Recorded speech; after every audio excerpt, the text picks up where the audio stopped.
Eh bien, journée de la femme. C'est pour ça qu'il y a 2 ans.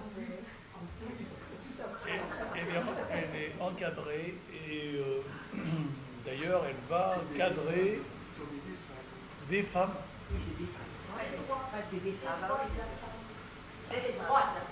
Des droits de la femme, je préfère. Des droits des femmes ou de la femme?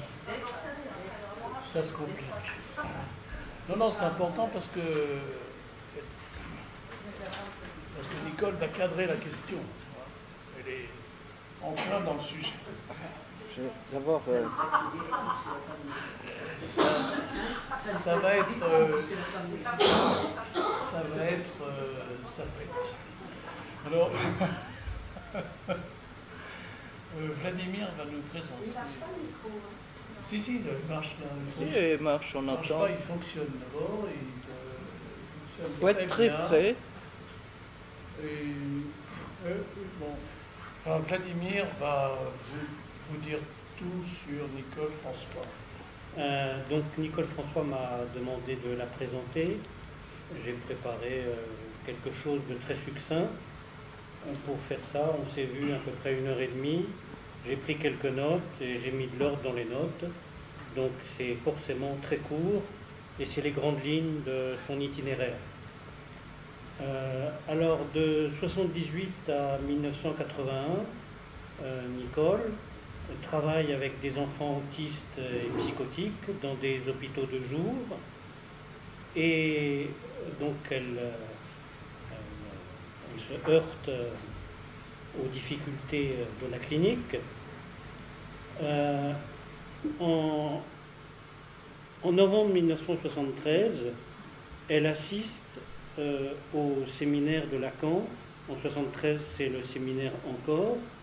Et ça, c'est le nom du père. Et ça, c'est très important. Puisqu'elle va commencer son analyse 1 mois après avoir écouté Jacques Lacan. Donc ce moment, pour elle, ça sera une sorte de moment de joie et d'enthousiasme, je reprends ces mots.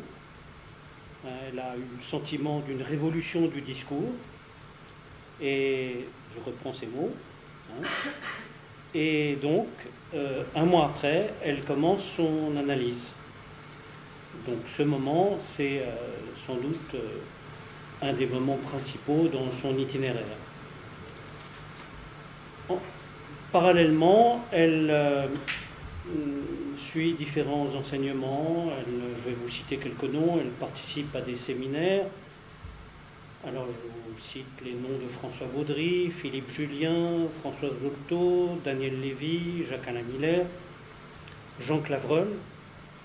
Jean Clavreul, il a fait un article en particulier sur le couple pervers dans un livre, Le désir et la perversion, qui est paru au Champ Freudien en 1967, donc il y a 51 ans.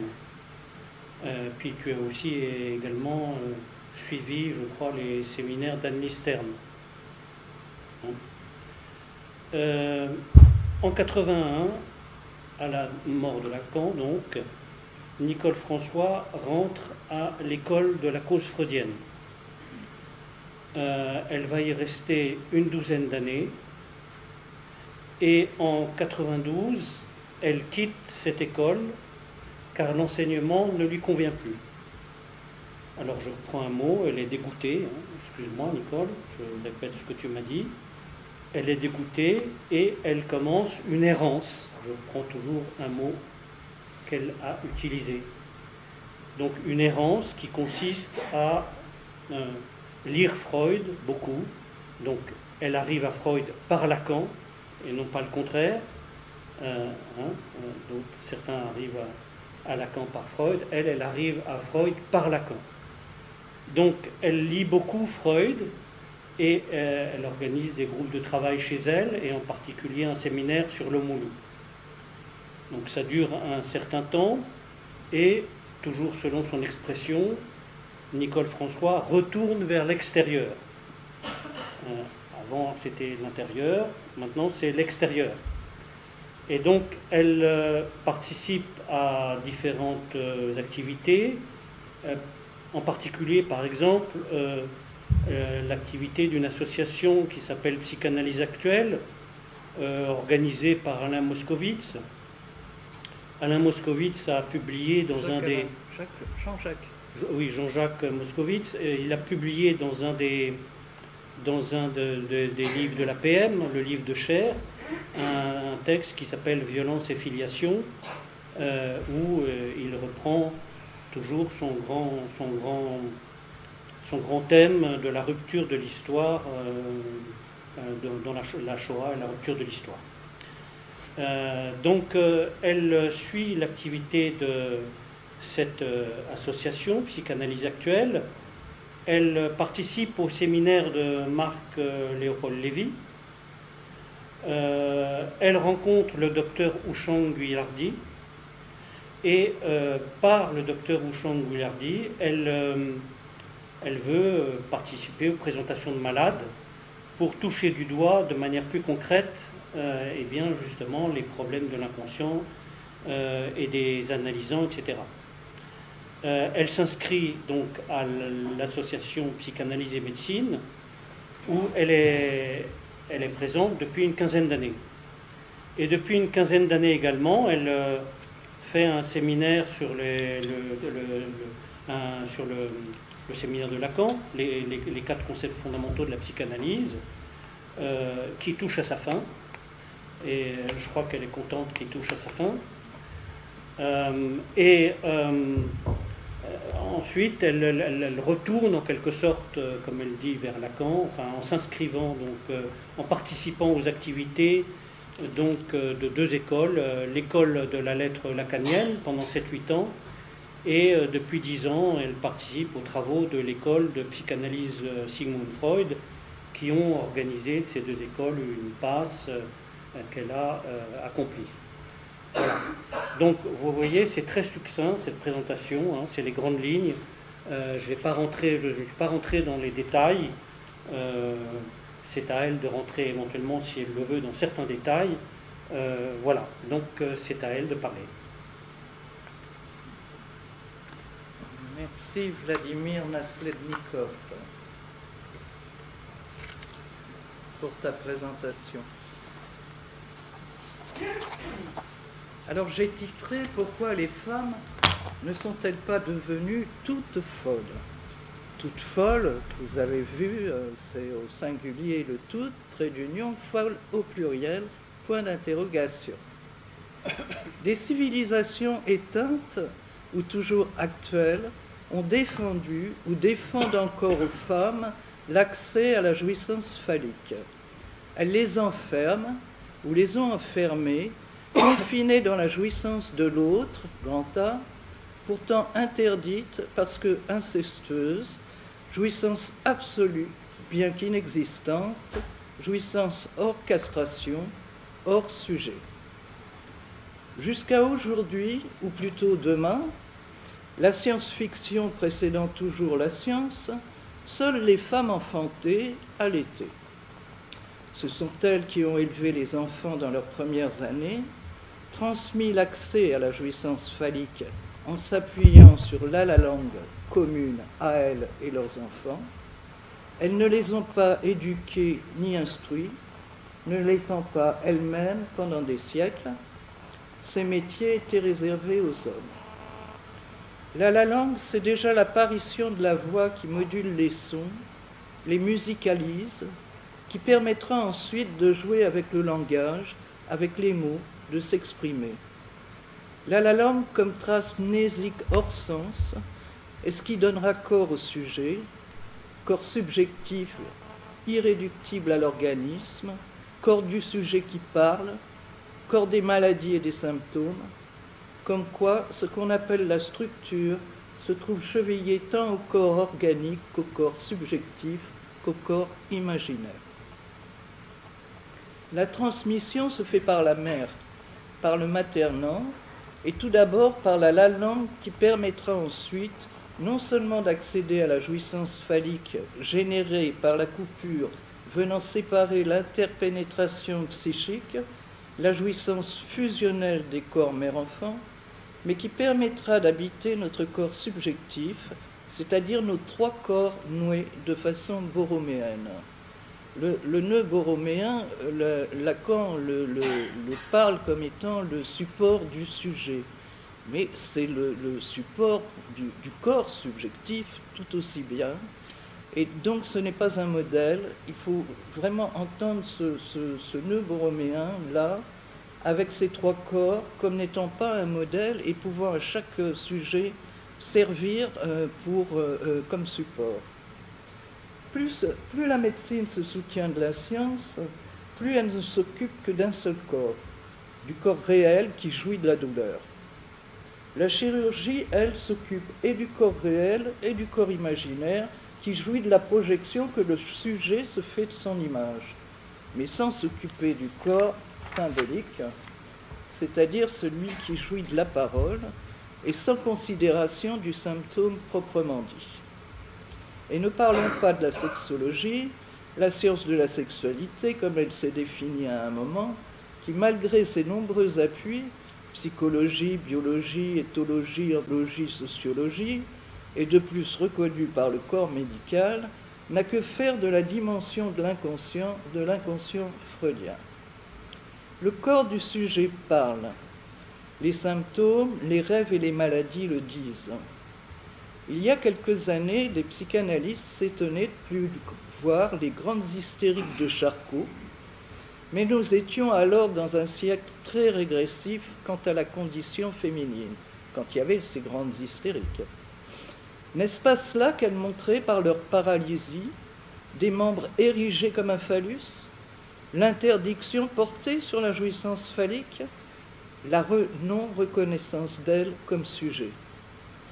Et d'ailleurs, aujourd'hui, les patients allant voir un médecin laissent derrière eux généralement toute prétention à une jouissance phallique et se laissent faire à la jouissance de l'autre, grand A, sauf exception, que ne supportent guère les médecins. Comment se fait-il alors que ce sont les mères qui transmettent que les femmes en général aient été si maltraitées et qu'elles continuent à l'être dans certains pays, alors que les mères sont toutes puissantes sur leurs enfants? On aurait pu penser qu'arrivés adultes, ces derniers les honorent. Paradoxalement, dans certains moments d'histoire et de lieux géographiques, c'est le contraire qui se produit. Pour Freud, le complexe de castration est la plus profonde racine inconsciente de l'antisémitisme d'une part et du mépris pour les femmes. Avec la métaphore du nom du Père qui a introduit un sens nouveau, on pourrait penser que ce dernier a ouvert à une compréhension. Il semble que non, car s'il n'a pas toujours été, il n'est pas toujours compris ou accepté, et son rejet apparaît autant dans les familles que dans les civilisations. La métaphore du nom du Père est l'effet d'un signifiant qui va affilier le désir du sujet à la dette symbolique. Elle consiste en une substitution dans la chaîne signifiante qui va faire barrage au désir tout-puissant de la mère en y substituant la fonction du père. Père et mère participent à cette venue d'un sujet hors le fusionnel de la mère pour que l'enfant accède à son désir comme assujetti à la loi du père, à savoir la castration symbolique, et aux lois du langage surgies du refoulement originaire.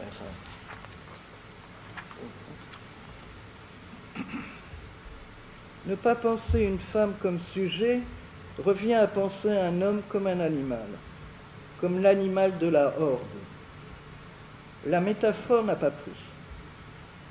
Le néo-féminisme actuel, dont son prédécesseur luttait pour sa subjectivité, ne fait plus que lutter pour mettre à mal la fonction du père. Ainsi donne-t-il corps à tous ces pays qui ne reconnaissent pas les femmes comme sujets, mais seulement comme objet de souffrance. Non pas comme objet qui présentifie le manque à être, objet cause de désir, cause de la division du sujet, mais objet inanimé, voire pire, objet de torture qu'on peut exciser, infibuler. Le néo-féminisme actuel confond, ne différencie pas la loi symbolique d'un paternalisme imaginaire et préfère mettre en avant les harcèlements, très désagréables certes, plutôt que les tortures. Ce mouvement s'enferme dans des contestations à propos de la castration de la mère.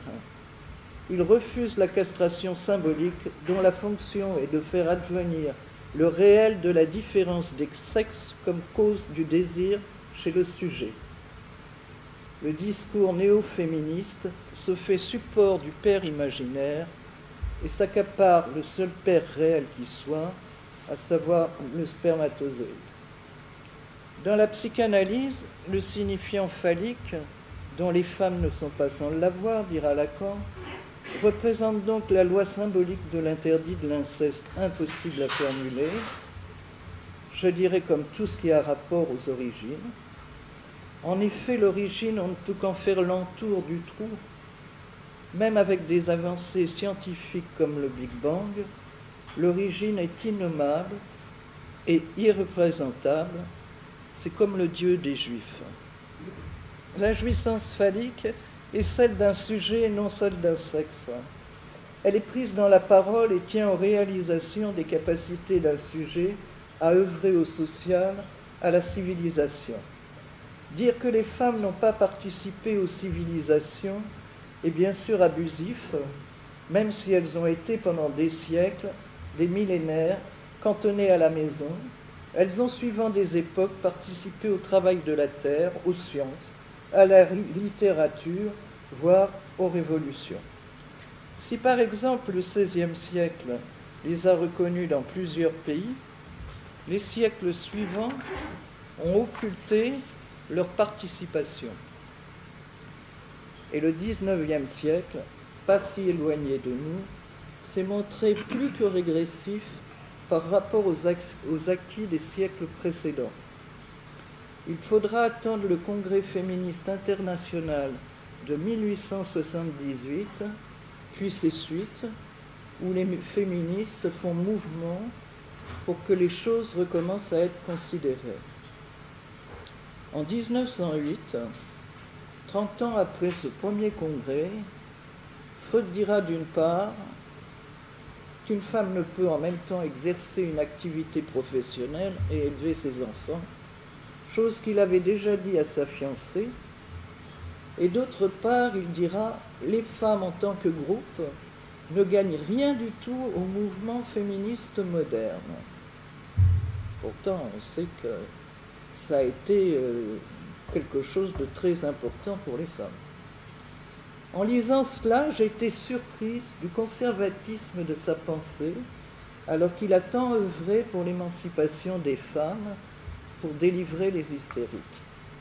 Je me suis aussi souvenu comment quelques années plus tôt, il avait pu dire à propos de Dora à peu près ceci, qu'une femme pouvait accepter une claque sur les fesses sans en faire tout un pataquès, ou bien que les femmes n'aimaient pas la civilisation, ou bien encore que l'infériorité des femmes était due à la répression sexuelle très forte que l'on exerçait sur elles. Freud, si révolutionnaire et si conservateur, comment est-ce possible? Mais comment pourrait-il en être autrement? Chaque génération ne porte-t-elle pas les pensées de celle qui précède?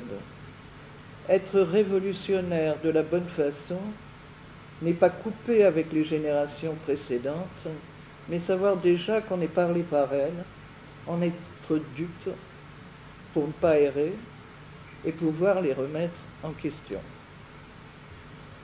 Après tout, on peut s'intéresser à cette question freudienne aujourd'hui par rapport au mouvement des femmes. Est-ce que les femmes en tant que groupe gagnent à être représentées par le mouvement néo-féministe actuel qui, loin de défendre des femmes soumises à des cultures ancestrales, en arrive à la guerre des sexes? Est-ce que le mouvement féministe qui a lutté pour acquérir des droits, pour acquérir l'égalité des femmes et des hommes devant la loi, n'est-il pas en train de tout mélanger en revendiquant l'égalité des sexes et même leur non-différenciation? Les acquis peuvent se perdre, il ne faudrait pas l'oublier. On ne peut pas tout mélanger et tout vouloir. Par exemple, parler du genre pour le sexe et enlever le genre à la grammaire en la sexualisant. Je fais référence ici à l'écriture inclusive. Et l'on ne peut pas introduire le genre et affirmer que seules les femmes sont harcelées, car qui sont les femmes alors? Lacan nous dira que la régression est toujours régression de la signification.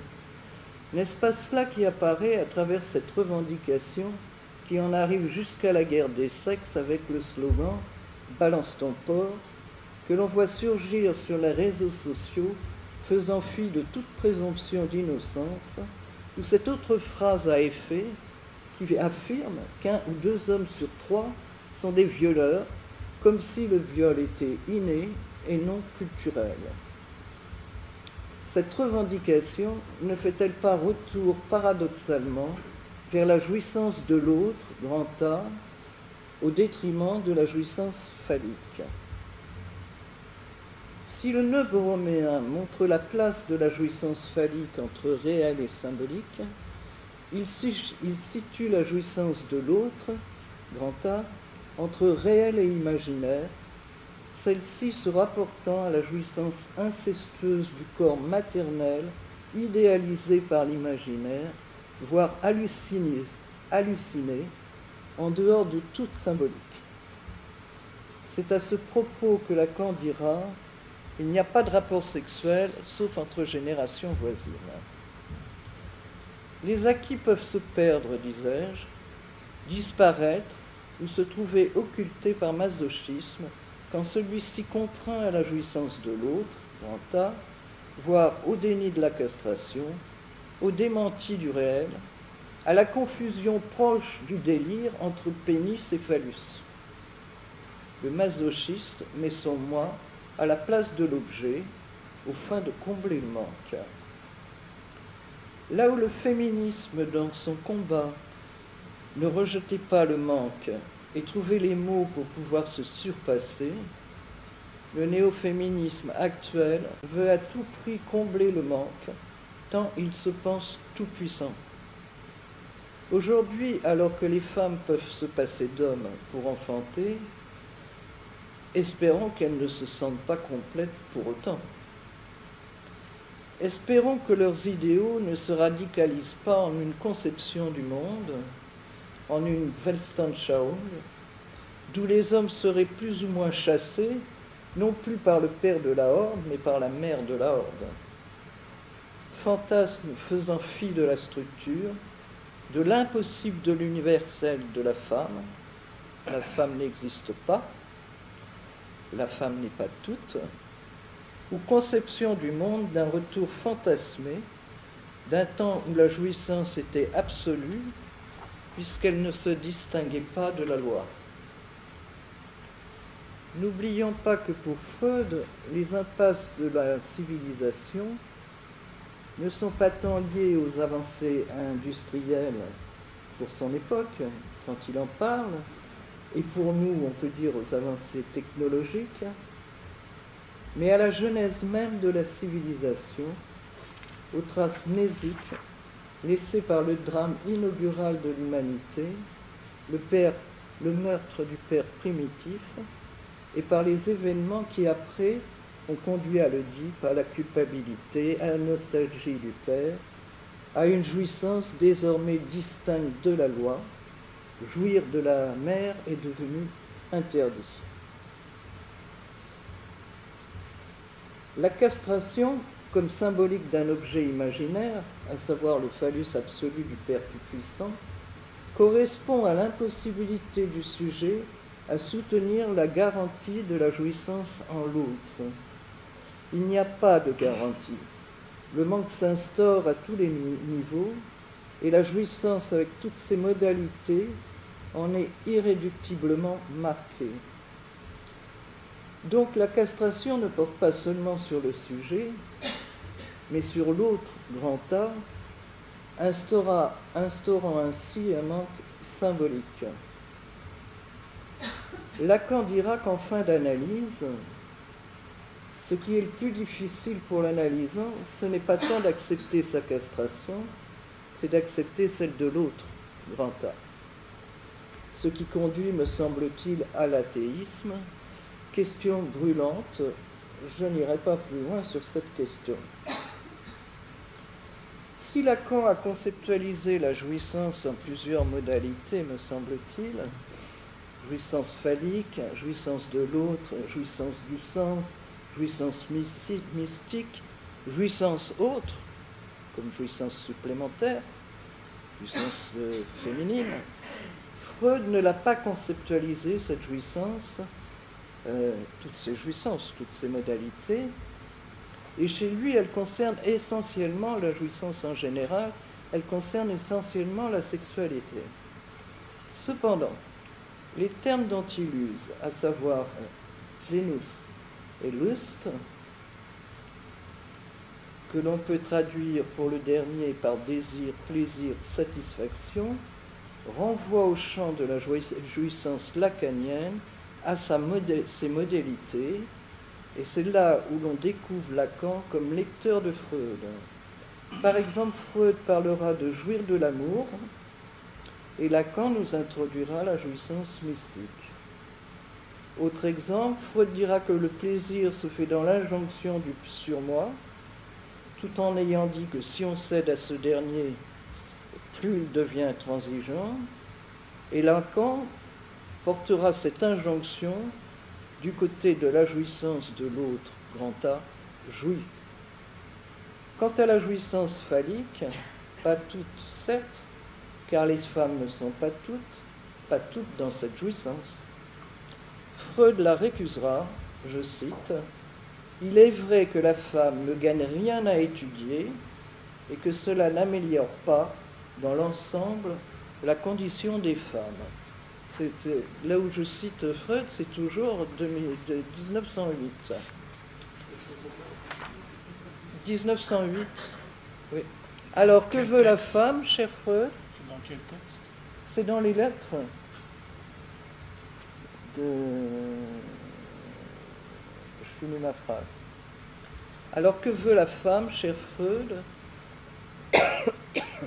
Eh bien, ne pas être dessaisie de sa jouissance phallique et qu'on la laisse aussi étudier.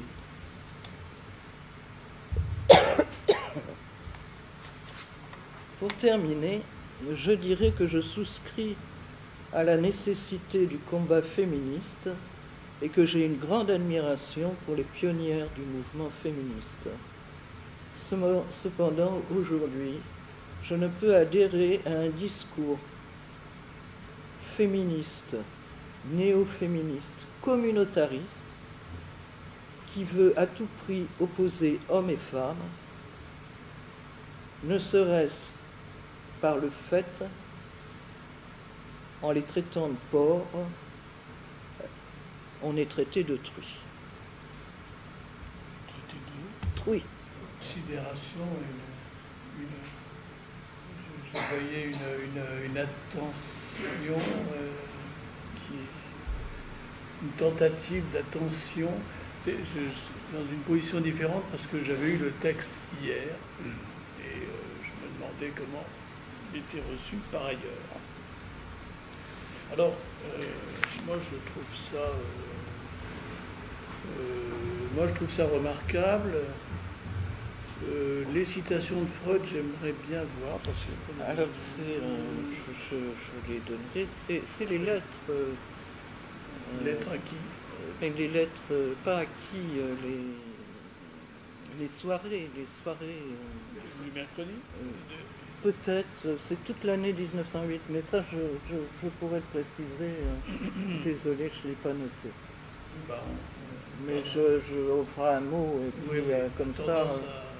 Vous verrez tout ce qu'il dit en 1908. C'est vraiment, il est porté par le siècle précédent. Porté. Je n'ai pas dit porté. C'est juste en 1908. Alors, il a eu une phase un peu. Non, c'est là-dessus que je suis tombé. Je crois qu'on peut aussi aller plus loin et encore en avant. Il y a des choses comme ça qui apparaissent.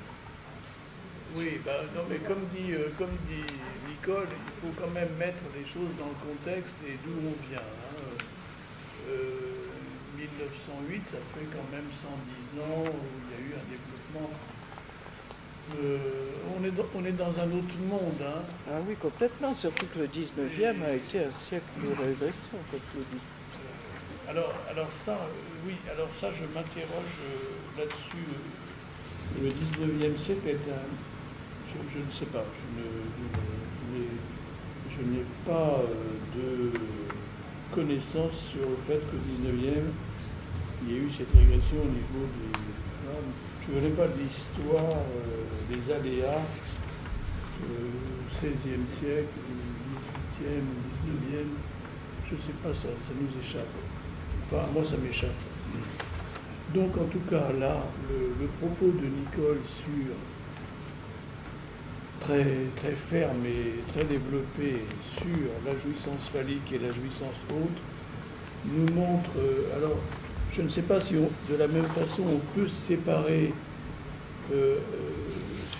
puisque ces mouvements sont mêlés, même les mouvements du féminisme précédent étaient un peu mêlés, je suppose, mais enfin, Nicole nous dit que vous les sépare radicalement dans ce que c'était autrefois et de ce que c'est actuellement.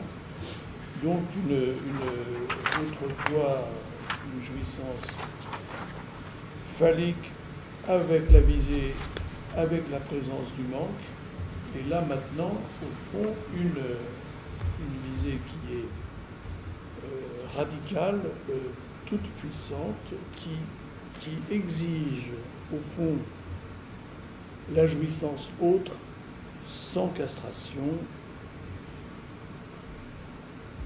en rejetant la différence alors que une façon là de sexualiser tout jusqu'à la grammaire et paradoxalement de rejeter toute différence et toute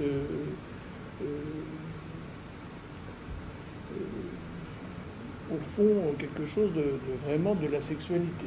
Puisque oui. Là, donc dans une tentative d'accession à toute puissance qui, effectivement, lorsqu'on voit la violence, ça fait toujours partie, et la violence fait toujours partie de cette orientation, une orientation vers la toute-puissance. C'est quand même un signe qui est, à mon sens, pathognomonique.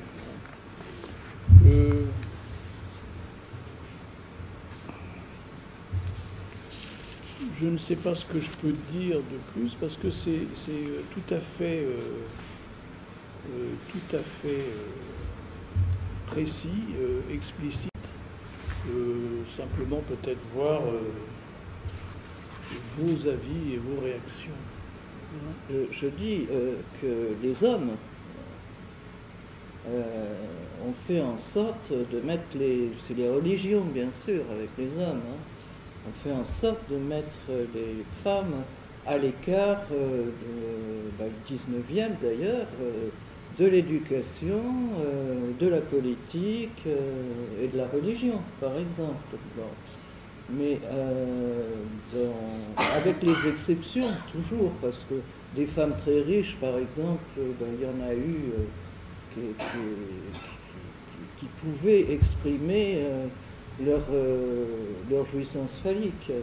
Mais jusqu'à maintenant, je ne vais pas dire que les femmes auraient plus, c'est quand même les hommes qui ont plus bâti la civilisation que les femmes, même si les femmes ont participé, je veux dire, de ce qui arrive aujourd'hui sur les technologies, les choses comme ça. Ben oui, mais ça fait partie de la jouissance phallique, tout ça. C'est vraiment œuvrer pour la civilisation. Quitte à la détruire même, je veux dire, mais c'est œuvrer pour la civilisation. Alors cela dit, il y a eu, j'ai pas voulu faire une page complète de toutes les femmes qui ont eu des prix scientifiques, littéraires, ou des choses comme ça, mais il y en a énormément. Il y a une phrase, je sais pas, je me demande si c'est pas de Lacan. je suis pas sûr. Je l'ai vu passer, mais c'était aujourd'hui tout recomposé, quoi, pour mettre une phrase qui disait, je trouve que c'était intéressant, que et je me demande si c'est pas Freud, qu'il n'y a de femmes qu'après être passées par la castration. Est-ce que ça ne peut pas dire que la jouissance autre, elle est ancrée dans le phallique? Ben, c'est le supplément. Elle est ancrée dans le phallique. Bien sûr qu'elle est ancrée dans le phallique. De toute façon, forcément, on est pris dedans bébé, avant même de penser à du sexué, quoi, je veux dire, on est pris dans cette jouissance de l'autre. Donc après, c'est par rapport à cette jouissance de l'autre, comment elle va se passer aussi, que la jouissance phallique va la traverser. Mais on retourne tout le temps, d'une certaine manière ou d'une autre, à la jouissance de l'autre. On n'est pas tout le temps dans une jouissance phallique. Moi, je ne comprends pas ces nécessités d'identification et de rejet de ce qui n'est pas identification. Moi, je vois ça comme des refus, justement, des différences, de la différence. Par exemple, de dire que les femmes n'ont pas participé à la civilisation, moi, je pense que c'est absolument faux. Parce que les femmes ont leur place qui n'est pas la même, une place extrêmement structurante. Ce n'est pas la même place, il ne s'agit pas des mêmes places d'objets, de direction, ce n'est pas la même orientation, la réalisation n'est pas la même, mais c'est une participation aussi réelle, mais à une autre place et dans d'autres plans. Dolto disait réaliser le génie de chaque sexe. Mais ce n'est pas le même. Pourquoi vouloir absolument mettre l'un sur l'autre l'objet n'est pas le même, il n'est pas au même endroit. Par exemple, la monstration phallique, la représentation, c'est une participation à des places différentes. Je ne sais pas. Alors il y en a qui sont devant la scène ou qui ont les noms là. Lacan disait des femmes qui entouraient Freud, ces femmes de l'antichambre. Un peu méprisant. Lacan disait ça. Ah oui, mais de temps en temps méprisant. Oui, oui, et ces femmes de l'antichambre, sans ces femmes, il n'aurait pas fait son travail, il n'aurait pas fait ça. C'est un travail commun qui se déroulait. J'ai entendu un planteur de tabac cubain, chacun pensera ce qu'il voudra de ça, qui disait des femmes, j'en ai eu, mais sans femmes, on ne pourrait pas. Il faisait de la drogue, mais sans femmes, on ne pourrait pas.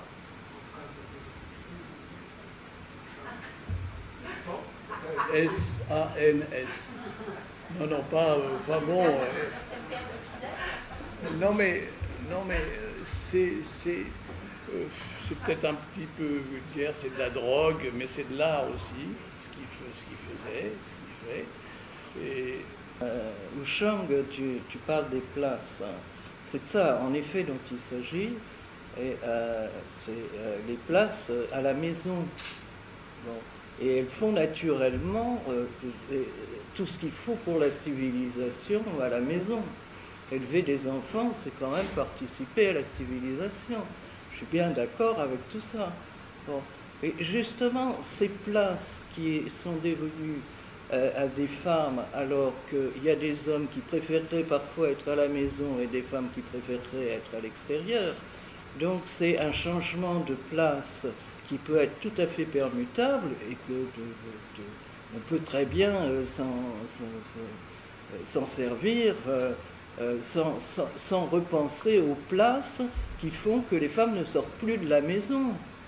Ce qui est quand même très ennuyeux, tu vois. Mais pour les hommes aussi, c'est ennuyeux. Alors, les femmes qui ne sortent pas de la maison dans certaines régions du monde, Oui. elles ne sortent pas de la maison.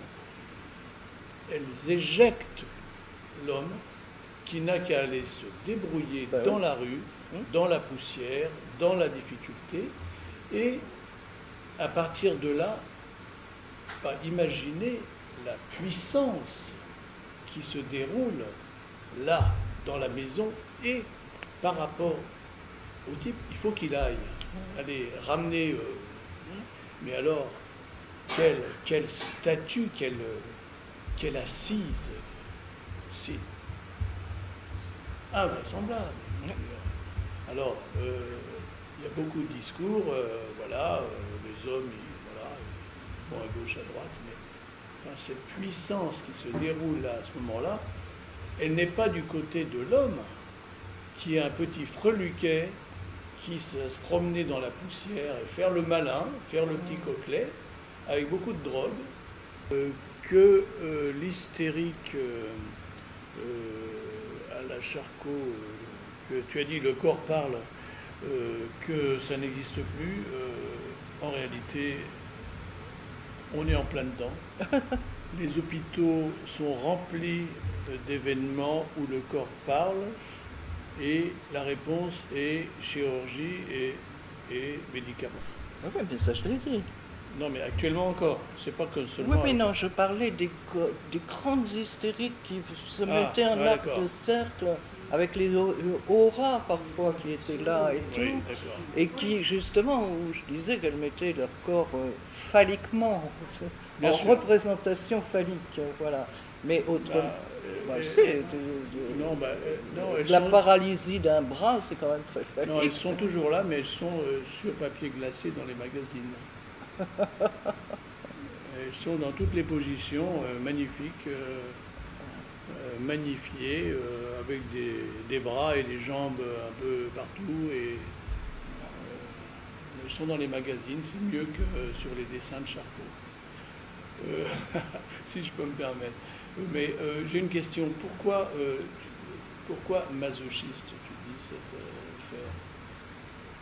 affaire? Là, je faisais un clin d'œil à Geneviève, qui nous a parlé de la jouissance de l'autre. C'était quand? Le mois dernier. Et que c'est le sort de l'être humain. Au départ, tu es pris dans... tu es à la merci de l'autre au départ. Donc c'est vraiment c'est de la structure, quoi. Tu es à la merci de l'autre et il va falloir quand même que ça te fasse plaisir et que tu puisses en jouir. Parce que si tu peux pas en jouir, et c'est quand même une jouissance masochiste.